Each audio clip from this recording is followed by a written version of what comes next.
Fight night Oliveira versus Gamrot is finally here this weekend. I'm going to be making my predictions for this card. This card is actually pretty good, a bunch of good matchups. It is going to be a little bit overshadowed by UFC 320. You know, we had that Alex Pereira becoming champ again. We have Jiri with that crazy KO over Khalil. UFC 320 is basically the same level as UFC 300 when it comes to how good it was. It was just such a good card.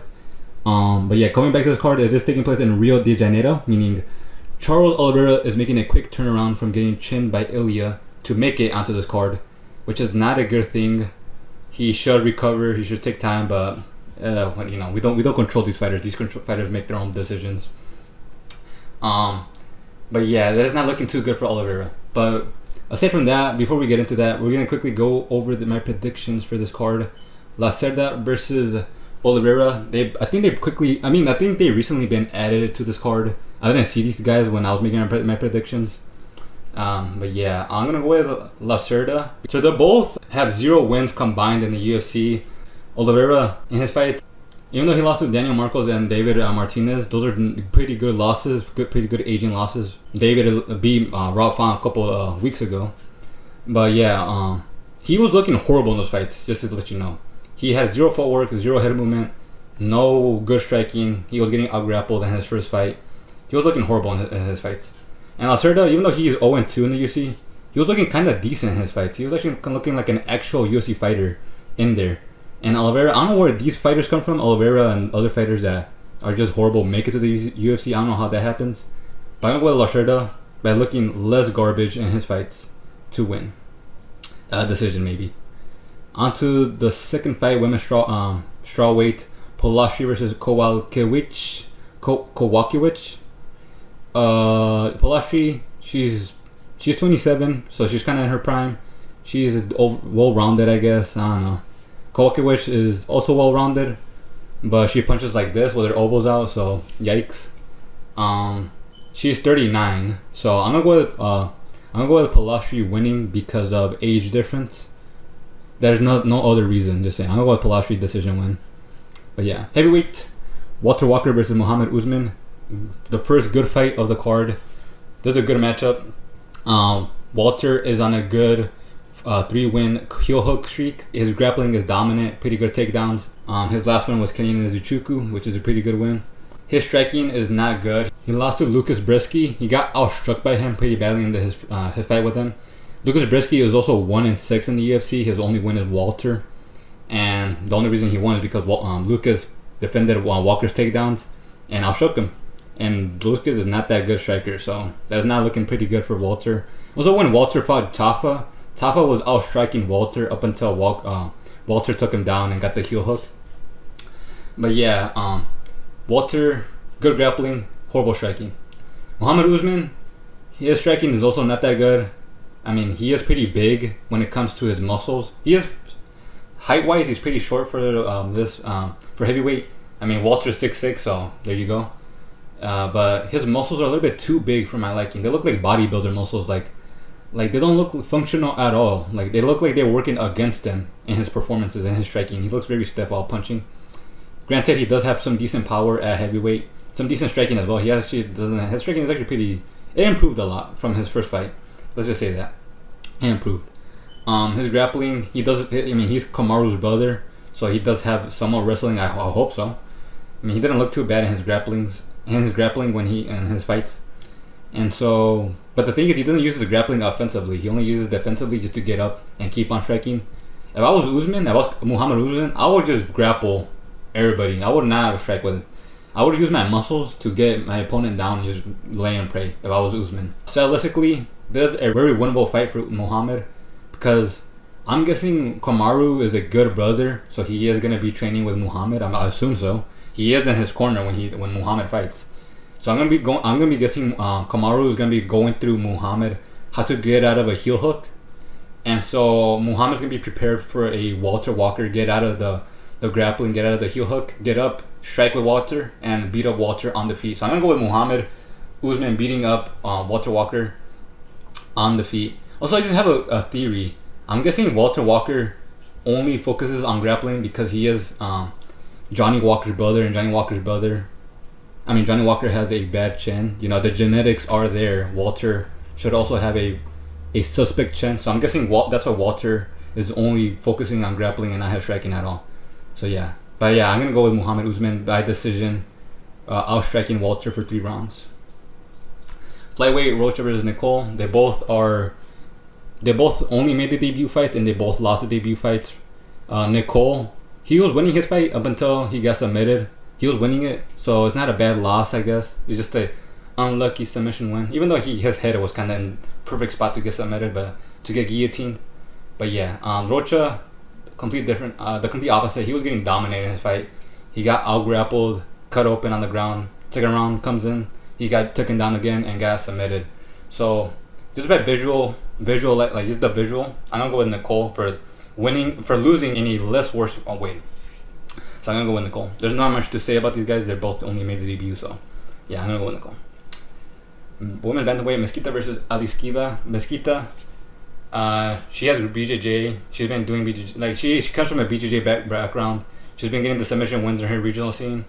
Alekseeva, she is your typical WMMA fighter. So I'm gonna go with Mesquita for having an interesting fighting style, submitting her opponent. So I'm gonna go with Mesquita to make women's bantamweight more exciting. Heavyweight, Petrino versus Thomas Peterson. There's another good matchup. Petrino coming up from light heavyweight. Very rarely do we see light heavyweights moving up to heavyweight. Usually when a light heavyweight's not doing too good, they want to stay at light heavyweight to prove that they're still good at the division. But Petrino made a smart move, moving up to heavyweight. Listen, even though he lost to Anthony Smith and Dustin Jacoby, he was still winning those fights up until he got finished. So he could still have a pretty good run at light heavyweight if he stayed at light heavyweight. But he moved up. He's gonna have the speed advantage. He still has good power, the speed advantage, the skill advantage, and he is much bigger than Thomas Peterson. He's not fighting in Tom Aspinall, where Tom Aspinall cuts down to heavyweight. Thomas Peterson is a middleweight that just likes to eat hamburgers, basically. And so there's gonna be an easy win for Petrino. Peterson, he's kind of like not that good, so pretty winnable fight. So I'm gonna get him. I'm gonna have him by first round KO or submission, by either or. So it's gonna be a first round finish for Petrino. Last fight of the prelims, Filho versus Carpenter. There's gonna be a mirror matchup when it comes to a grappler versus grappler. Filho, he made his debut against Mokaev, a ranked Mokaev. I don't know why. I didn't really check why. But he obviously got out-grappled pretty badly. Lost. Went on a good run by submitting his opponents. And then he met up with Nascimento. And Nascimento out-grappled Filho. So there is a clear skill ceiling when it comes to Filho's grappling. As in, he's not too dominant. He's just submitting guys that don't have high-level grappling, basically. And Carpenter is also in the same boat. He has good grappling. He's been submitting guys, in a row, and up until he fought Tagir. Tagir is well-rounded and has good grappling, so clearly he was gonna get. Carpenter was just gonna lose that fight. But he had some good moments. He took down Tagir in the second round, so you can give Carpenter that. But I'm just gonna say Tagir is a much better fighter than Nascimento, and Carpenter had good moments against Tagir. So for that reason, I'm gonna go with Carpenter beating Filho in a grappling match. I don't see them submitting each other, but I got Carpenter by having more control time and winning by control time, basically. So I got Carpenter winning. On to the first fight of the featherweight, Almeida versus Aswell. Almeida, he's kind of tall for featherweight. He does also stand tall while he fights. He doesn't really bend his knees. Also, he keeps his chin a little bit up as well and doesn't really cover it, so that is pretty bad. He also has no head movement, meaning he is very, very hittable. But he does have some threat to his striking, which helps with that. So if you're gonna get into range to chin him, he can also chin you if you're not being safe. So he does have his power to save him from having horrible head movement and being very hittable. He's supposed to have good grappling, but we really haven't seen his grappling being dominant in the UFC yet. So it looks a little bit suspect, his grappling. And as well, he's basically Benoit Saint Denis without the grappling. As in, he looks like Benoit, but aside from that, his striking is very stiff, and he has zero head movement. His head stays in the same spot. Even while getting hit, he doesn't move his head at all. So he's very hittable. Two very hittable fighters fighting each other, basically. But the thing is, Almeida is much taller, much more longer than Aswell. And for that, I'm going to go with Almeida chinning Aswell in the 3rd round. I can see a 2-round war between them. But I can see Almeida landing more damage onto Aswell and finishing him in the 3rd round. So I got Almeida finishing Aswell by using his reach and having power as well. So there you go. On to the next fight after the way, Ramos versus Ofli. Ramos, striking is actually kind of entertaining. He is a bit flashy while he strikes. He does, go for interesting moves. And so what I'm trying to say is he can actually catch you if you're not really paying attention, because he does kind of throw unorthodox strikes, which he can catch you. He dropped the guy with a spinning back elbow. But he's been inactive, meaning he's been kind of rusty when he fights. He's not really... His footwork is a little bit off, his speed is a little bit off, his timing is a little bit off. Ofli, he is 0-2 in the UFC, so that's why he's an underdog. But he fought Marion Santos and Muhammad, meaning those are not bad losses at all. They're both are doing pretty good in the UFC. I would actually assume Ramos would do even worse than Ofli if he fought both Marion Santos and Muhammad Mokaev. I would assume Marion has the worst performance than Ofli, and by going off that, I think Ofli had really good moments against Mario Santos and Muhammad Mokaev. And I'm going to go with Ofli beating Ramos through decision win. Another underdog win for me. I'm going to be choosing a lot of underdogs this fight card. I don't know why, but from what I've seen, I don't know why these guys are favorites or some of these guys are underdogs. But I got Ofli beating Ramos by decision win. Next up at heavyweight, another interesting heavyweight fight. Diniz versus Pinto. Diniz, he comes from a kickboxing background. He fought at Glory. Very technical for a heavyweight, which is nice to see. He does have power. He chinned Austin Lane and chinned like someone else. But yeah, Pinto, he also, he chinned someone, Dana White Contender Series, chinned Austin Lane for his debut. And that's not really saying much, to be honest. We can say Pinto has power, but he chinned the Can and he chinned Austin Lane. So there's not much to say for Pinto. Good power, that's about it. Diniz had a much better performance against Austin Lane. He outskilled Austin Lane, while Pinto was struggling a bit against Austin Lane before he finished Austin Lane. So also Diniz, he's very patient, very measured, meaning he's not gonna let himself get chinned by Pinto. Diniz has more fights in the UFC. He has more experience, and for that I'm gonna go with Diniz beating Pinto by having a better performance against Pinto, against Lane, and experience and skill. So I'm going with Diniz winning this fight by decision. I don't see each other finishing each other, but I'm with Diniz. Next up, Vicente Luque versus Joel Alvarez. Vicente Luque, he's the vet. Joel Alvarez is the prospect. Funny enough, there's a 1-year age difference. But anyways, Vicente Luque has been through a bunch of wars. So physically, he's more aged in MMA than Joel Alvarez. He has wars. He's been chinned a lot. He does have some good grappling, which can be dangerous for Joel Alvarez. Joel Alvarez got out-wrestled by Arman. But I would say I want to say that takes too much into account to this fight, because Arman is a much better grappler than Luque, in my opinion. Oh, not in my opinion, it's pretty clear. But let me just say something. Joel Alvarez, including all his regional fights and his professional career and in the UFC, he has a 100% finish rate in his wins. A 100% finish rate. That is crazy. That is a crazy stat to have. That's more than Nicoll Pratos and Alex Pereira. His wins are crazy. Even though he's not fighting the elite yet in the UFC, that is still a crazy stat to have. 100% finish rate. Anyways, I'm going to go with Joel finishing Luque and building onto the 100% finish rate. Finishing Luque in the first round by submission or... No, I got KO, not by submission. By KO. I got Joel KOing Luque first round. Onto the co-main, Figeuiredo versus Jackson. Figeuiredo, he's now at bantamweight. He is very small for bantamweight. He's also going up there in age. He's 37. His power isn't there really. He did drop Marlon Vera, but he's not KOing anybody. I mean, he hasn't KO'd anybody in a long time as well. But yeah, there's a Figeuiredo. He's slowing down. He's reaching there in age. He's very hittable as well. He got hit a lot by Peter Yan, by Corey Sanhagen, by Marlon Vera, by Rob Font. He's very hittable in his fights. So, and he's going up against a Montel Jackson. Montel Jackson is huge for bantamweight.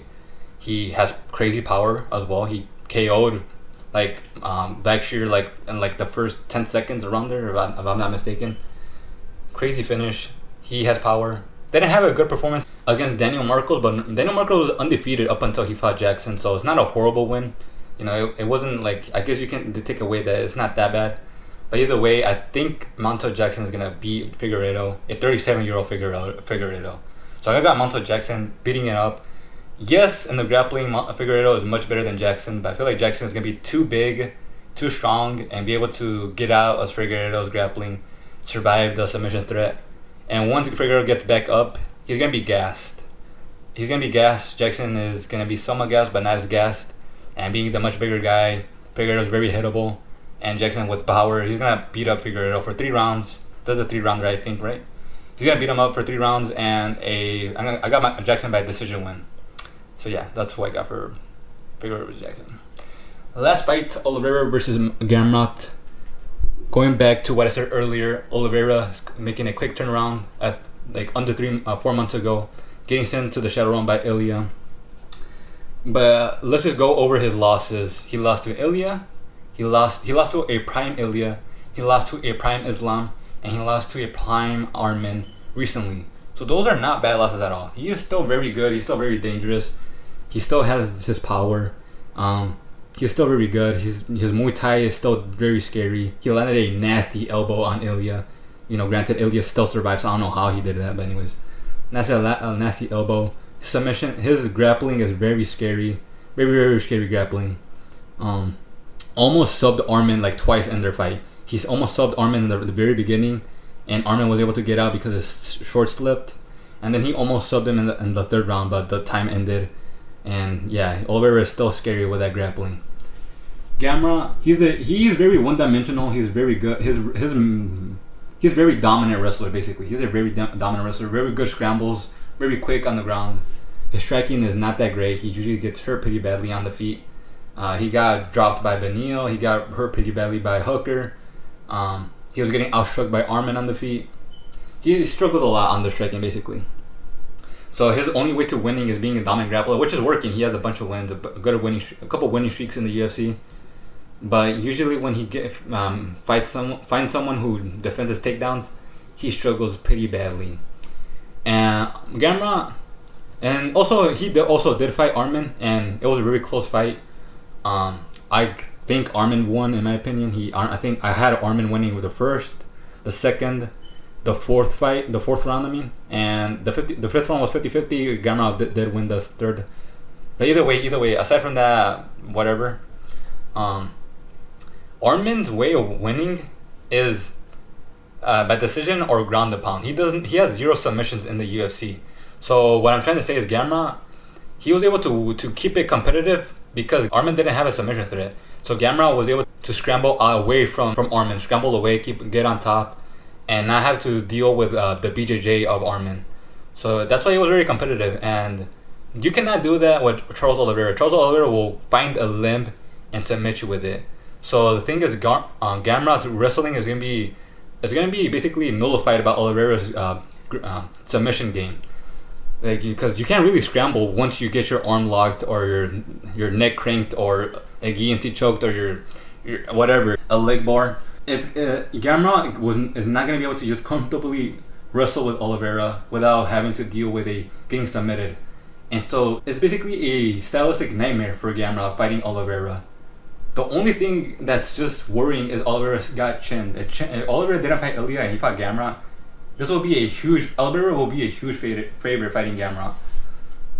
But the thing is, I highly doubt Gamrot's gonna be able to take advantage of that. You know, his striking is not gonna be good enough to take advantage of Oliveira and chin him. I highly doubt it. I'm guessing Gamrot's gonna want to grapple with Oliveira, take him down, and Oliveira is gonna easily submit a guy who wants to grapple with him. This is a very winnable fight for Oliveira, even though he's coming from a 4-month KO turnaround. Very winnable fight for Oliveira. Very stylistic. It favors him stylistically a lot. You know, no striking, just wrestling.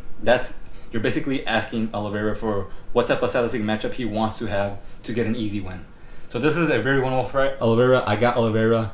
I don't think the KO is gonna take much into account against a Gamrot. So I got Oliveira winning by submission. To 5 rounds, you got a lot to work with. So I got Oliveira submitting Gamrot for the main event in Rio de Janeiro. Does he retire? I don't think so. I don't know. If he retires, then it's gonna be a sad moment, but it's a very sentimental moment. But he had a pretty good career in the UFC. You know, he became champ and defended it. But yeah, I got Oliveira winning. Hope you guys liked the video. Like and subscribe, and goodbye.